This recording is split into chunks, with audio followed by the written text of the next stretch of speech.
하나님의 말씀은 고린도후서 9장 7절 말씀입니다. 고린도후서 9장 7절 우리 한 절 말씀을 우리 한 목소리로 우리 또박또박 천천히 읽어보도록 하겠습니다. 고린도후서 9장 7절 말씀입니다. 각각 그 마음에 정한 대로 할 것이요 인색함으로나 억지로 하지 말지니 하나님은 즐겨내는 자를 사랑하시느니라. 아멘. 우리 다시 한번 같이 한번 읽어보겠습니다. 각각 그 마음에 정한 대로 할 것이요 인색함으로나 억지로 하지 말지니 하나님은 즐겨내는 자를 사랑하시느니라. 아멘. 여러분 오늘 제목 아시나요? 오늘 말씀 제목 한번 띄워주시겠어요? 네, 우리 같이 한번 읽어보겠습니다. 하나님은 즐겨내는 자를 사랑하시느니라. 여러분 이 말씀에 아멘이 되시나요? 너무 믿음이 뛰어나십니다. 네. 여러분 오늘 말씀의 제목을 보시고 어떤 생각이 가장 먼저 떠오르시나요? 대번에 여러분들 다 교회를 오래 다니셨으니까 헌금 설교를 하겠구나라는 생각을 하실 것 같습니다. 네. 이 참 목회자나 또 성도님들에게 참 너무나도 예민한 부분이 바로 이 헌금에 관한 부분인 것 같습니다. 저는 여러분에게 하나님께 힘에 넘치도록 풍성하게 드려야 된다 이런 설교는 하고 싶지는 않습니다. 그러니 안심하셔도 됩니다. 네. 다만 오늘 말씀을 기록한 이 사도 바울이 이 부분에 대해서 어떻게 강조를 하고 있는지를 우리가 한번 생각해 보는 시간이 되었으면 좋겠습니다. 이 사도 바울은요, 이 고린도후서 8장과 9장 이 두 장에 걸쳐서 이 고린도 교회의 이 구제 연보에 대해 권면을 하고 있습니다. 구제 헌금이라고 말하는 게 우리에게는 더 익숙한 표현일 텐데요. 그 배경을 한번 생각해 보려고 합니다. 이 로마의 이 클라우디오스 황제가 통치할 때 이 예루살렘에 큰 기근이 닥쳤습니다. 이 예루살렘 교회가 경제적으로 매우 어려워진 것을 알게 된 이 바울은요, 이제 여러 교회에 구제 헌금을 다 각각 요청을 하는 것이죠. 이 고린도 후서를 기록하기 약 1년 정도 전쯤에 이 고린도 교회는요, 이 예루살렘의 가난한 그리스도인들을 돕기 위해서 구제헌금을 모으는 일에 매우 적극적이었습니다. 그리고 실제로 구제헌금도 모으기 시작했고요. 그런데 그 일에 이제 난항을 겪게 됩니다. 왜냐하면 이 고린도 교회에 있었던 이 바울의 권위를 문제 삼는 이 사람들이 이 바울이 구제헌금을 명목으로 성도들에게 무리하게 돈을 요구하고 있다고, 그리고 그 돈을 갈취하려고 한다고 그들을 속였기 때문입니다. 이 정작 바울은요, 자기 자신의 사역을 감당하기 위해서 이 고린도 교회 성도들로부터 전혀 돈을 받지 않았음에도 불구하고, 심지어 우리가 잘 알고 있듯이 사도행전 18장 말씀을 보면요, 이 고린도에 있을 때 이 바울은 장막 만드는 일로 생계를 이어나갔음에도 불구하고 이런 터무니없는 주장을 하고 있는 것입니다. 오늘 본문은 이렇게 구제헌금을 미루고 있던 이 고린도 교회에 다시 이 헌금을 요청하고 있는 내용 가운데 한 구절입니다. 바울은 지금 예루살렘으로 이제 돌아가는 중에 있었는데요, 이제 오순절 전까지 그 예루살렘으로 가려는 일정을 계획하고 있었습니다. 그래서 고린도를 거쳐갈 때 그때부터 이제 헌금을 모금을 하면 여행이 지체되기 때문에 고린도 교회에 미리 구제 헌금을 준비해 놓으라고 지금 요청을 하고 있는 것입니다. 이 고린도 교회 성도들을 향한 이 말씀은 이 구제 헌금뿐만 아니라 저와 여러분들이 하나님께 헌금을 드릴 때 어떠한 마음으로 드려야 하는지를 바울은 말해주고 있는 듯합니다. 바울이 당시에 이 고린도 이 성도들에게, 그리고 지금 저와 여러분에게 무엇을 전해주고 있는지를 오늘 본문을 통해서 함께 은혜를 나누는 시간이 되었으면 좋겠습니다. 먼저 오늘 본문 7절을 다시 보시면요, 이 바울은 첫 번째로 각각 그 마음에 정한 대로 헌금을 드리라고 말하고 있습니다. 이 말은 이제 기본적으로 마음에서 우러나는 대로 헌금을 해야 한다는 말입니다. 남이 얼마를 내든지 아니면 남이 얼마만큼 내라고 요청하든지 그것에 상관하지 말고 헌금을 드리는 자가 스스로 마음에서 우러나는 대로 헌금을 해야 한다는 말입니다. 그리고 그렇게 얼마의 헌금을 하겠다고 이제 정하고 나면 바꾸지 말라고, 정한 대로 하라고 지금 바울은 권면을 하고 있는 것입니다. 왜냐하면 이렇게 헌금을 정한 것은 사람과 사람 사이에 맺은 약속이 아니라 하나님과 맺은 약속이기 때문입니다. 이 사람과 약속을 지키는 것도 너무나도 중요하지만 하나님과의 약속이기 때문에 그것을 바꿔서는 안 된다고 지금 말하고 있는 것이죠. 그 헌금을 정하기까지 마음으로 기도하고 신중하게 그것을 결정했다면 그것을 바꾸지 말고 그대로 하라고 그렇게 성도들에게 권면을 하고 있는 것입니다. 그런데 여러분, 한번 이런 생각을 해볼까요? 여러분, 사람은 어떻습니까? 시간이 지나면 그 마음이 변하지 않고 그대로인가요? 그렇지 않죠. 시간이 점점 지나면서 사람의 마음은 변하기 마련입니다. 하나님께 드리는 것이 점점 흐려지고 내 소유의 돈이라는 이 생각이 더 커지니까 이제 이게 점점 아까워지는 것이죠. 그 예가 이제 사도행전에 기록된 이 아나니아와 삽비라 이야기입니다. 이야기를 잠깐 생각해 보면 이 부부에게 땅이 어느 정도 있었던 것 같습니다. 땅을 팔아서 그 판 돈을 가지고 이제 헌금을 드리겠다고 하고 헌금을 내는 거죠. 여러분, 땅을 팔아서 하나님께 헌금을 드리겠다고 했으니 여러분 딱 그 모습만을 생각해 보면 교회에 또 하나님께 꽤 열정적인 사람이었던 것 같습니다. 저의 추측이지만 아마도 이 부부는 사람들에게 자신이 어떻게 할 것이라고 이렇게 말하고 다니지 않았을까라는 상상이 되거든요. 내가 땅을 팔면 다 교회에 하나님께 헌금을 하겠다고 말입니다. 이 사도들에게도 이런 말을 스스럼없이 하고 다니지 않았을까 생각을 하는데요. 그런데 이제 그 땅을 팔고 나서 그 돈을 받았는데 그 돈에서 얼마를 감추는 것이죠. 이제 그 후에 이 남편인 아나니아가요, 얼마를 감추고 남아있는 그 헌금을 이제 사도들 앞에 내놓습니다. 그런데 이제 베드로가 그 행동을 알아챈 것이라도 할까요? 이 베드로는 아나니아를 보고 이 당신이 땅을 팔아서 얻은 돈이 이게 전부냐고 이렇게 물어보죠. 이 말은 다르게 생각하면 당신이 지금 하나님과 한 약속이 이게 전부냐라는 말과도 같은 것 같습니다.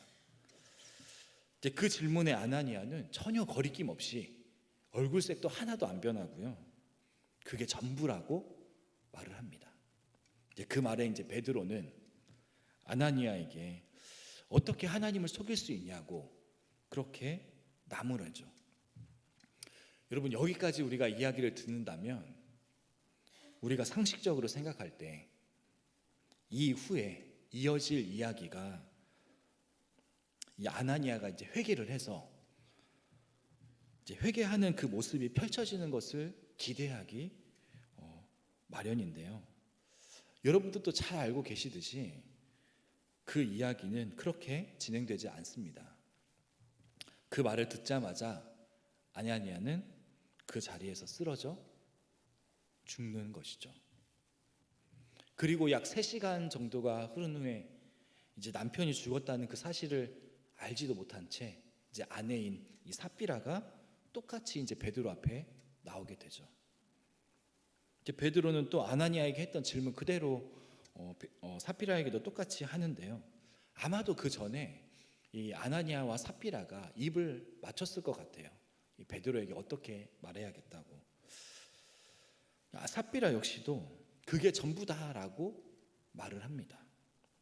안타깝게도 이제 그녀도 남편과 똑같이 죽게 되는 장면, 그 장면이 바로 사도행전 5장에 기록되어 있습니다. 여러분, 왜 이런 결과가 나타난 것일까요? 처음에는 이들에게도 하나님께 전부 다 드리려는 마음은 있지 않았을까요? 그런데요, 땅을 팔고 이제 그 돈이 실제로 자신의 이 손에 쥐어지니까요. 자신의 또 이 손에 쥐어진 그 돈의 무게를 직접 느껴보니까 하루하루 지나면서 이제 아까운 마음이 점점 커지는 것이죠. 그래서 하나님과의 약속을 지키지 못하고 이 마음을 바꾸게 되는 것입니다. 그러하기에 바울은 첫 번째로요, 헌금을 드릴 때 하나님 앞에 정직하라고 이 고린도 교회와 저와 그리고 여러분에게 지금 요청을 하고 있는 것입니다. 오늘 본문 7절 말씀을 다시 보시면요, 바울은 두 번째로 인색함으로나 억지로 하지 말라라고 말을 하고 있습니다.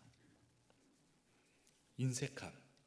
여러분, 여기서 말하는 인색함으로 하지 말라라는 말이 무슨 의미일까요? 아까운 마음이 들어서 망설이거나 그것에 대해서 더 생각하지 말고 그냥 주라는 말은 아닙니다. 제가 헬라어 원어를 찾아보니까요, 인색함이란 이 단어에 이 독특한 의미가 있더라고요. 그것은 이 인색함이라는 단어에 슬퍼하다라는 뜻이 담겨 있었습니다.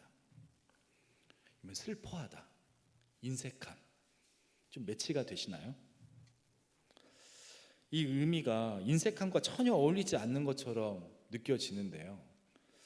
왜 이런 뜻을 가지고 있을까를 제가 곰곰이 생각을 해보니까요, 지금 너무너무 하기가 싫은데 그것을 빼앗기듯이 이제 억지로 하는 것이기 때문에 이제 아까운 마음이 점점 느껴지는 거죠. 그래서 마음이 작아지고 또 작아지고 또 작아지다 못해 이제 마음이 슬프게 되는 것은 아닐까라는 생각이 들었습니다. 그리고 바울은 이어서 억지로 다른 사람의 그 강압 때문에 혹은 이 자기의 만족을 따라서 하지 말라고 말합니다. 그것이 체면이든 또 물질에 대한 욕심이든 자기의 필요를 채우기 위한 억지로 하는 것이라는 말이죠. 내가 교회에서 목사니까, 내가 교회에서 장로 권사니까, 중직자니까 이런 체면을 세우기 위해서 마지못해 하는 의무 때문에 헌금을 드리지 말라고 지금 말하고 있는 것입니다. 이 고린도 후서에는요, 이 바울은 이 말씀대로 인색하거나 또 억지로 하지 않았던 교회를 소개하고 있는데요, 그 교회는 바로 마게도냐 교회입니다. 바울은 이 오늘 말씀을 하기 바로 이전 이제 8장에서 이 마게도냐 교인들이 헌금하는 모습을 이 고린도 교회에 소개를 하고 있는데요. 이 극심한 가난 가운데 있었던 이 마게도냐의 이 교회들은 이 다른 교회들을 실질적으로 도와줄 수 없는 처지에 있었습니다. 그럼에도 불구하고 그들의 힘을 뛰어넘어서 힘에 지나도록 풍성한 구제 헌금을 했다고 바울은 말을 하고 있는 것이죠. 여러분, 어떻게 그렇게 할 수 있었을까요? 바울의 요구가 사도니까 거절할 수 없을 정도로 엄해서였을까요? 아니면 바울이 지금 헌금을 하라고 강요를 해서였을까요? 성경 말씀 읽어보면요, 바울은 이것을 명령하지 않았다고 말을 합니다.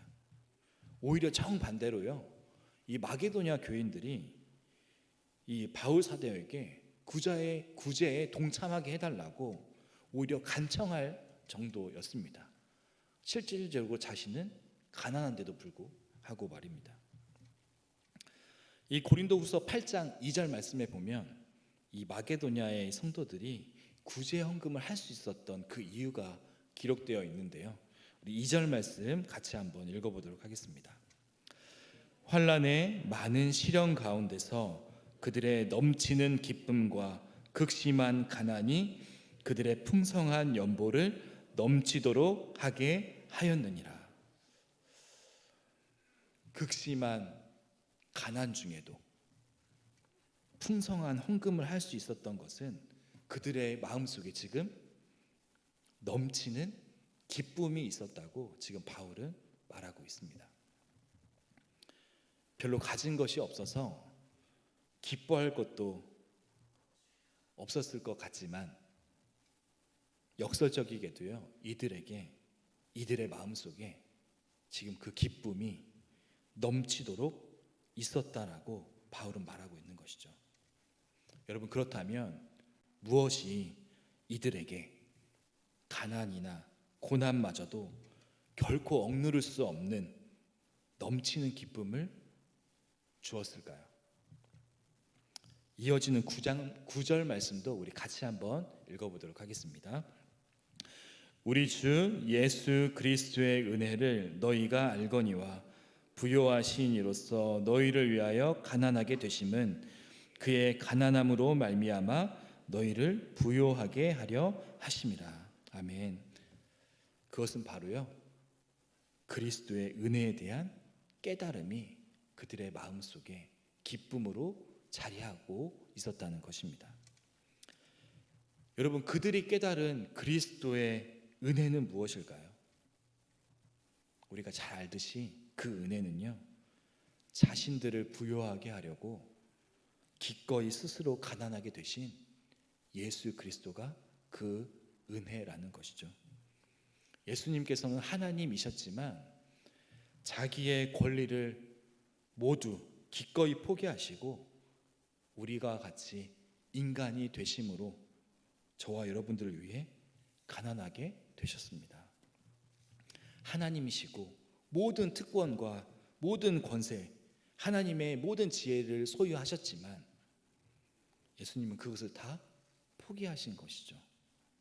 왕이셨지만 천한 인간이 되기까지 자신을 낮추시고 심지어 당시에 가장 잔인하고 굴욕적인 형벌이었던 십자가에 물과 피를 다 쏟으시고 죽기까지 자신을 내어주신 게 은혜라고 말을 하고 있습니다. 그러나 여러분, 그렇게 하심으로 인해서 자신을 믿는 모든 사람을 부요하게 하셨다는 것이죠. 그분의 희생과 부활을 통해서 구원을 받았을 뿐만 아니라 하나님과 화해하고 그 하나님의 자녀로 저와 여러분들이 받아들여지게 되었다는 것입니다. 여러분, 이러한 이 그리스도를 찬양하는 바울은요, 이 부분뿐만 아니라 빌립보 교회에 쓴 편지에도 나타나고 있습니다. 우리가 잘 알고 있는 말씀이지만, 그리고 조금 길지만 우리 이 바울의 고백을 같이 한번 읽어봤으면 좋겠습니다. 우리 빌립보서 2장 6절에서 11절까지 말씀인데요. 우리 천천히 같이 한번 읽어보도록 하겠습니다. 그는 근본 하나님의 본체시나 하나님과 동등됨을 취할 것으로 여기지 아니하시고 오히려 자기를 비워 종의 형체를 가지사 사람들과 같이 되셨고 사람의 모양으로 나타나사 자기를 낮추시고 죽기까지 복종하셨으니 곧 십자가에 죽으심이라. 이러므로 하나님이 그를 지극히 높여 모든 이름 위에 뛰어난 이름을 주사 하늘에 있는 자들과 땅에 있는 자들과 땅 아래에 있는 자들로 모든 무릎을 예수의 이름에 꿇게 하시고 모든 입으로 예수 그리스도를 주로 시인하여 하나님 아버지께 영광을 돌리게 하셨느니라. 아멘. 여러분, 마게도냐 사람들은요 이스라엘 백성들이 아니죠. 그 말은 이방인이라는 말입니다. 이 그리스도의 은혜가 이스라엘 백성들에게만 미친 것이 아니라 이방인이었던 자신들에게까지 미치게 된 것이 지금은 비록 고난을 받고 삶이 곤고해도 무엇과도 바꿀 수 없는 너무나도 큰 기쁨이 그들의 마음속에 있었다는 말입니다. 이것을 깨닫고 믿고 있는 이 마게도냐 성도들의 믿음이 지금 넘치는 헌금을 자원하게 했다는 것이죠. 그러므로 바울은요 이 마게도냐 교회들의 모습을 통해서 헌금을 하나님께 드릴 때 인색함으로나 억지로가 아니라 그 그리스도의 은혜가 그 은혜의 기쁨을 풍성히 가진 채로 드려야 한다고 저와 여러분들에게 요청을 하고 있는 것입니다. 마지막으로요, 이 바울은 우리가 헌금을 할 때 꼭 기억해야 할 것이 있다고 말하고 있습니다. 오늘 7절 말씀을 다시 한번 보시면요, 하나님은 즐겨내는 자를 사랑하신다라고 말하고 있습니다. 여러분, 즐겨내는 자란 헌금을 자주 하는 사람을 말하는 것일까요? 아니면 많은 액수를 하나님께 드리는 사람을 말하는 것일까요? 물론 모두 다 아닌다는 거 잘 알고 계실 것입니다. 제가 다른 번역본을 참고해 보니까요, 이제 새 번역 성경을 보니까 이 즐겨내는 자를요, 기쁜 마음으로 내는 자라고 표현을 하고 있습니다. 즉 하나님께서는 이 헌금을 자주 하고 많은 액수를 드리는 것보다 그 마음에 방금 그 마게도냐 교인들처럼 기쁜 마음을 가지고 헌금을 하는 사람을 사랑한다고 그렇게 표현을 하고 있는 것이죠. 그런데 여러분, 오늘 본문에서 바울은 헌금을 드릴 때 더욱 중요한 것을 말해주고 있는 것 같습니다. 그것은요, 이 헌금을 궁극적으로 누가 받으시는지 우리가 분명히 알아야 한다는 것입니다. 하나님은 즐겨내는 자를 사랑하시느니라. 이 헌금을 받으시는 분이 바로 하나님이시라는 것입니다. 이 바울은 지금 모금한 헌금을 예루살렘 교회에 이제 전달할 것이지만 예루살렘이 받는 것이 아니라 먼저 하나님이 그것을 받으시는 것이라고 지금 강조를 하고 있는 것이죠.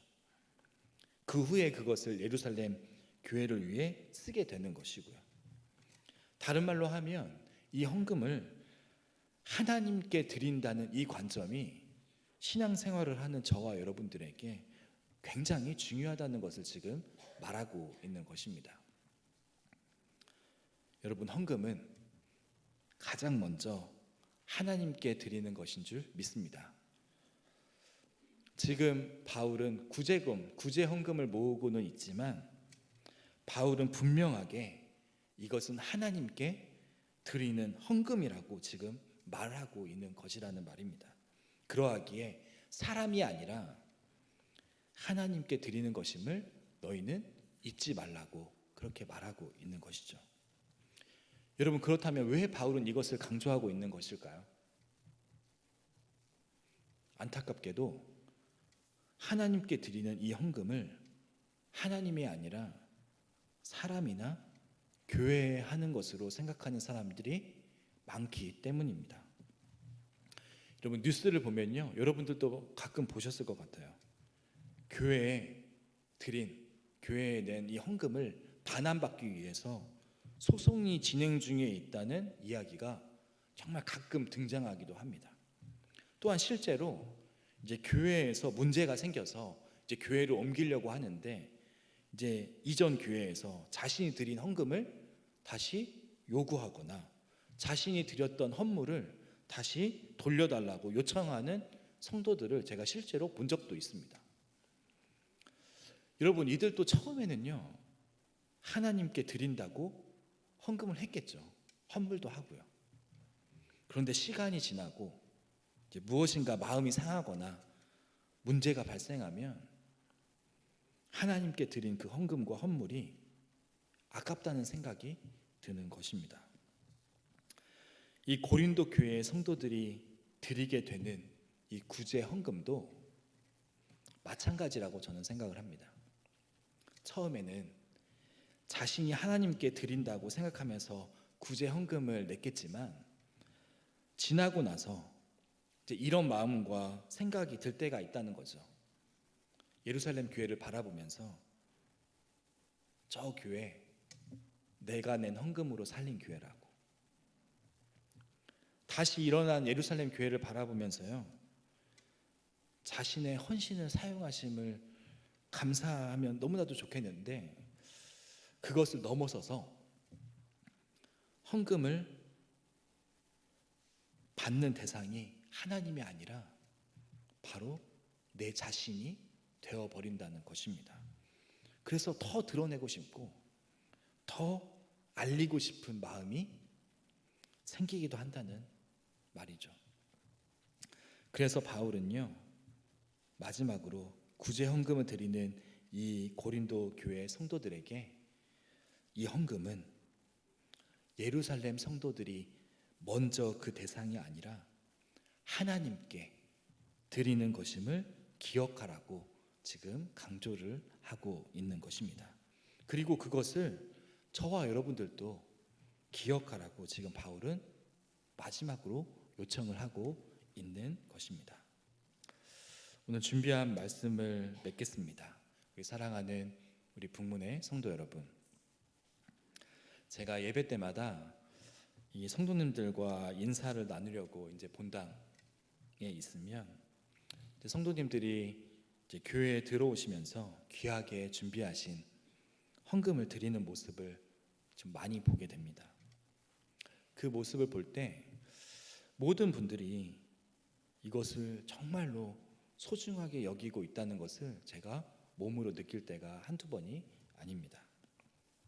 그리고 그 모습이 참 귀하다는 생각을 여러 번 하기도 했습니다. 여러분의 그 삶의 일부를 하나님께 내어드리는 그 헌금은 우리의 신앙생활 가운데 너무나도 소중한 신앙 고백임을 저는 믿습니다. 바라기는 정성껏 준비해서 드리는 이 헌금이 저와 여러분들의 그 마음 중심에 그 그리스도의 은혜의 마음으로 풍성해져서 하나님이 받으신다는 그 믿음, 그리고 약속을 지키는 그 정직함으로 우리가 헌금이 드려지기를 정말 간절히 소망합니다. 그 기쁨과 그 즐거움으로 가득해졌으면 좋겠습니다. 그것으로 우리 그리스도의 몸된 이 교회를 더욱더 아름답고 건강하게 세워나가는 우리 북문의 모든 지체들이 되시기를 주님의 이름으로 간절히 축복합니다. 기도하겠습니다.